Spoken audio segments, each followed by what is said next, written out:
لو عملت جراحة وما تحسنتش السكة اتقفلت، مفيش حاجة تانية هتعملها.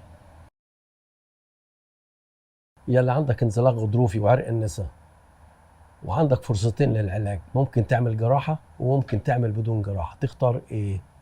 مش عشان بس اللي بدون جراحة بسيطة، لا، ده في ميزة تانية كبيرة قوي، ان انت لو عملت من غير جراحة بالشفط وتحسنت بها ونعمة، ما تحسنتش ممكن تعمل جراحة.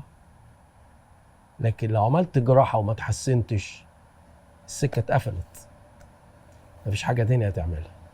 إذا لو عملت شفط وما تحسنتش لا قدر الله، وده وارد، مفيش حاجة 100%، ممكن تعمل شفط تاني نطلع من الغضروف أكتر شوية كمان، عندنا فرصة تانية. لكن لو عملت جراحة وما تحسنتش وفتحت ظهرك وما تحسنتش، السكة اتقفلت للأسف وهتتعرض. ولذلك الاختيار مهم قوي، اختيار المريض مناسب مهم جدا بالنسبة لنا.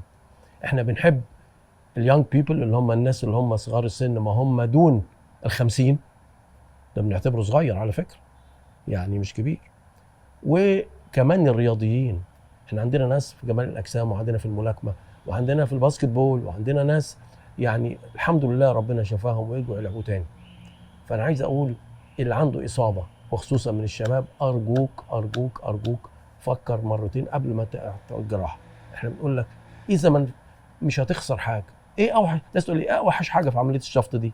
اوحش حاجة ان انت اذا قدر الله ما تتحسنش، لكن مش هتخسر. لكن اذا لا قدر الله عملت جراحة وما تحسنتش، انت فقدت كثير.